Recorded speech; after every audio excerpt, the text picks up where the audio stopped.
loves. So, papunta kami ngayon ng airport. Kukunin namin yung narentahan kong sasakyan.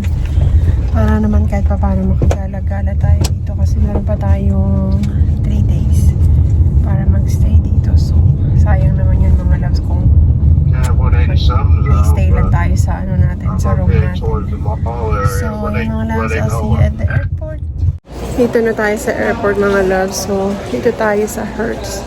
Kunin ko na yung car. Siyempre. So mga loves, ito na nakuha ko na yung ito na yung susi natin. Finally, makakagala na rin tayo sa Pensacola. Ang hirap mga loves pag wala kang sasakyan eh. So, kuhanin natin ngayon ang sasakyan.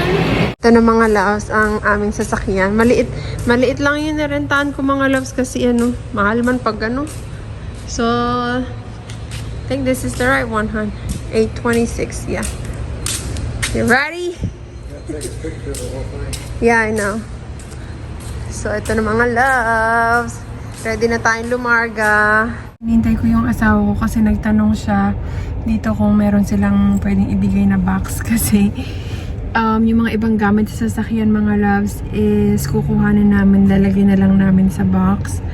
I'm not sure kung papayagan kaming iwanan yung mga ibang gamit namin na ilalagay namin sa box dun sa hotel kasi nakiusap kami mga loves eh. Next first week of September babalik kami dito kasi magku-cruise kami. So kung papayagan kami na iwanan yung mga gamit, iiwanan namin. Kung hindi kami papayagan mga loves is wala kaming choice kung hindi dalhin yan by plane. So ayan, mukhang nabigyan siya ng libreng mga loves box. So lalagay namin yung mga ibang gamit dyan mga loves. Ayan. Kunin na namin yung mga ibang gamit mga loves. Ang dami pa namin gamit dito na oh. Dito mga loves madami pa oh. Saka dyan. Ang dami pa. So hindi ko alam kung paano namin aanohin to. Namimiss ka namin. Lungkot talaga ako mga loves.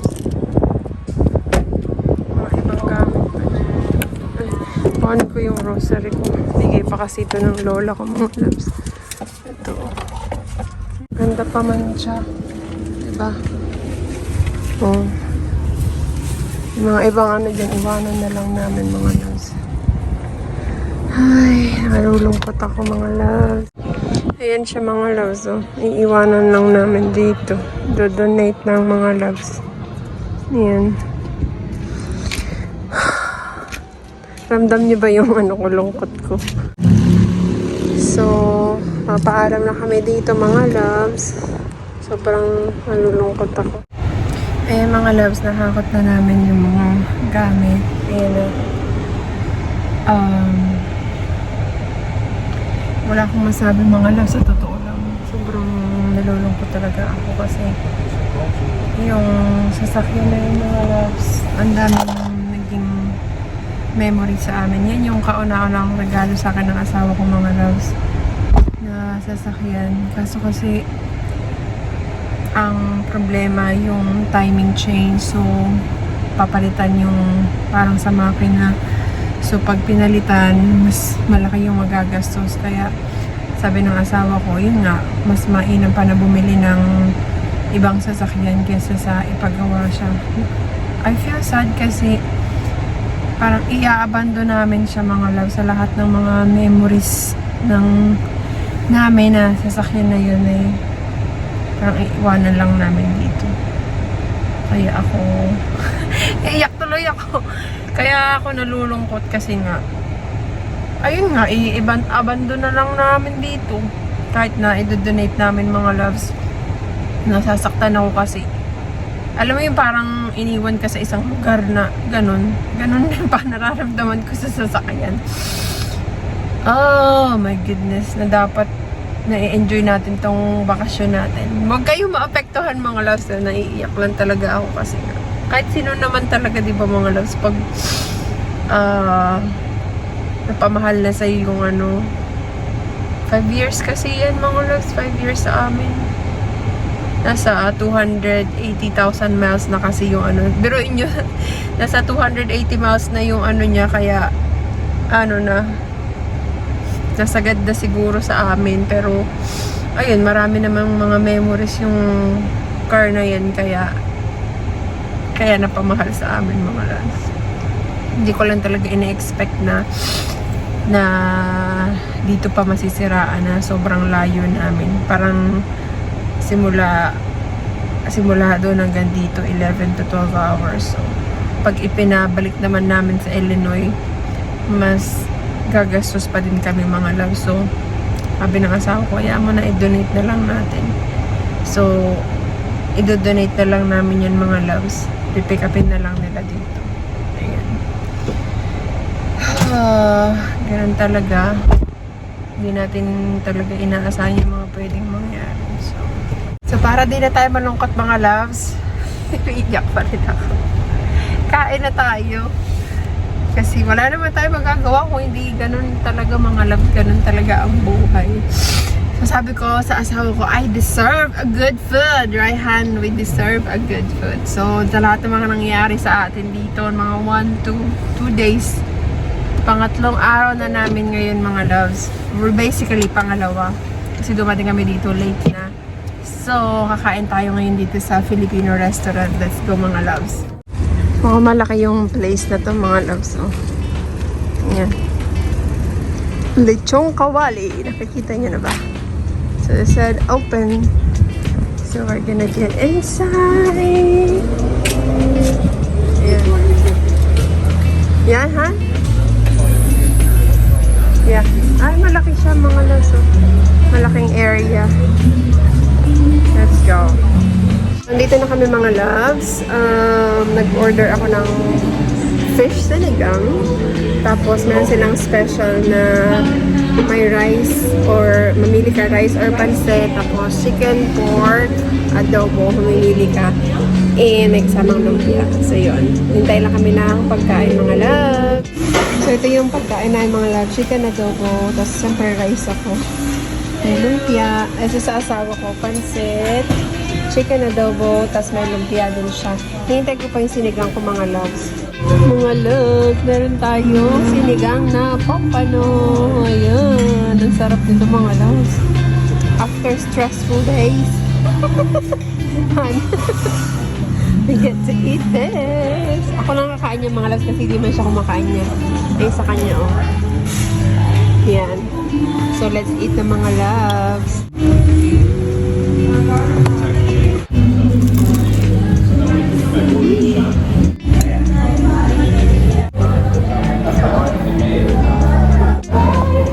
Kain na mga loves. Tikman natin ang sinigang ko. Masarap.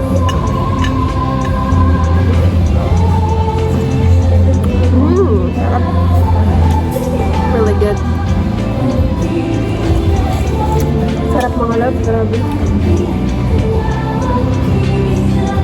Hindi tayo tinipid sa isda. Ang laki ng laman. Yung mga loves. Diba?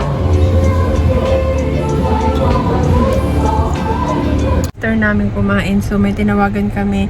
Kasi habang nag-drive kami, may nakita kami nakalagay na na bumibili sila ng mga junk car. So, junk nga yung sasakyan natin mga loves. So, tinawagan namin yun. Hinihintay namin sila dito para ibenta yung sasakyan. Kasi yung tinawagan namin na i-donate, dapat hindi sila nag-call back sa amin. Kaya gumawa na lang kami ng paraan mga loves. So, sabi baka bayaran daw kami ng mga $200 to $350. Oh my God. Bago pa man din yung mga ibang gulong nun mga loves. Sayang no. So, hintayin natin sila mga loves. Alas 2:10 pa lang dito. So, 2:30 daw sila makakarating. Chine-check niya mga loves kung ano. Okay pa ba? Check the other side over here, Okay. guys. Sorry about that. Ay, nako. I hate to do this. Pero, wala ganun talaga mga loves. Magpapaalam na talaga tayo sa kanya. Bye! Bye! I will miss you, honey. Miss ka namin. Bye-bye. Nabenta na natin yung sasakyan namin. ng 320 o pumapalo lang ng pumapalo ng tag dito 320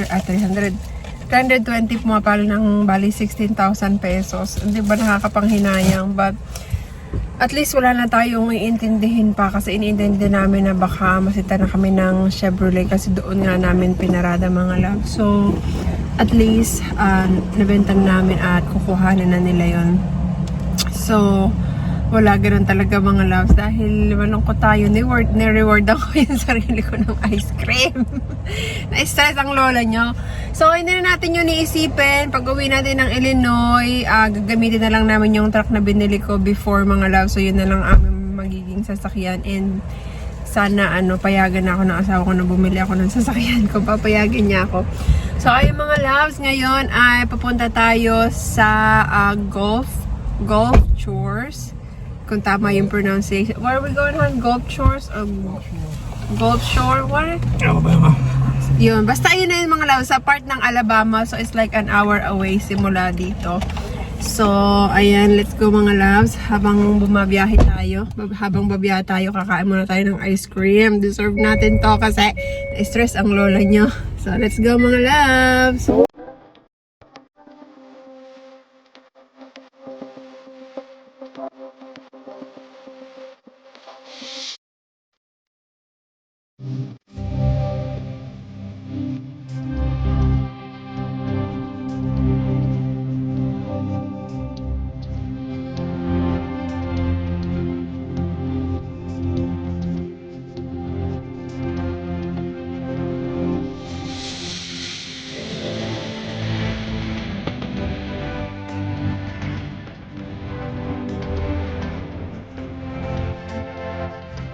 Nandito na tayo.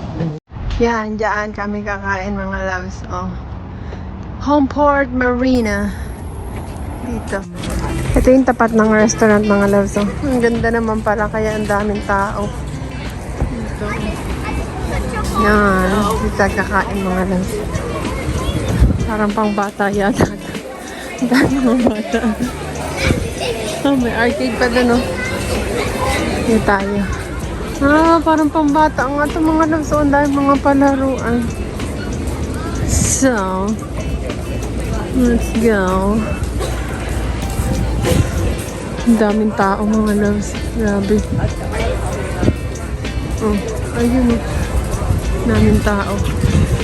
Grabe, ang daming tao mga loves. Punuan dito, oh. Tapos 3 hours wait pa daw kami. Wala na. Mga loves, 3 hours pa daw ang waiting. So, dito kami ngayon sa shop. Lulu's. Ito t-shirt. Beach life is, rough. Dahil mga tinda dito mga loves. Ay, mga t-shirt. Oh. Ayan, dami. Ayan, mga loves, pili ka ng design. May gusto mo. Yan, ang dami, oh. Ayan, mga loves. May mga pang beach din dito, mga loves, na sapatos. Ayan. Diba? Ito gusto kong bilhin yun. Cute. Tapos, bibilin daw sa akin ni Kirby yung pinakita siya sa inyo kanina, mga loves. Yung damit, hawak-hawak na niya. Ayun o. Ayan. Kuha din kami ng magnet mga loves. Ayan. Noodles. Habang naghihintay, dito muna tayo sa may upuan kasi dito mga loves. Oh. Ayan. O diba? Maghihintay tayo dito. Medyo siya, mainit. Hanap sana ako ng medyo malilim-lilim. Kaso mainit man siya mga loves. Walang malilim na pwesto. Okay na yan. Upo lang naman tayo. Tignan nyo dito mga loves. Oh. Ayan. Diba? Ay! Tignan nyo yung mga loves. Papakita ko. Tignan nyo yan. Oh. Hindi ko alam kung anong tawag dyan mga loves. Alam nyo ba kung anong tawag dyan? Grabe ang nguso. Ang tulis. Tapos yan may mga boat dito. Oh. May mga yate. Sabi ko boat. May mga yacht. Ang dami mga loves, oh. O mga mayayaman may-ari niyan. Han! Bibili siya ng drinks mga loves kasi sobrang init. So, mag-margarita na lang ako. Ako? Ito na mga loves ang aming drinks. Margarita of Louis.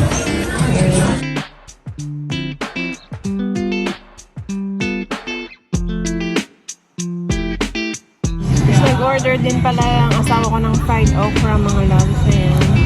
With our margarita. So mga loves, hindi na namin mahintay yung 3 hours of waiting. So nag-margarita nga lang kami saka yung fried okra yung kinain namin. Kasi ang tagal talaga mga loves, sobrang dami ng tao.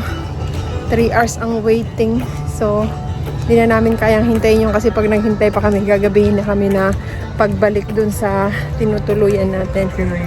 So, ang gagawin natin mga loves is babalik na tayo sa tinutuluyan namin kasi mag-aalas 7 na mga loves pero tarik pa din ang araw, di ba? Ayan. So, let's go mga loves at umuwi na tayo. At dahil dyan, baka tapusin na natin ang ating vlog for today. Maraming salamat. So, kahit ganun yung nangyari sa amin mga loves, stay positive. Thank you so much for watching. Bye! Bye!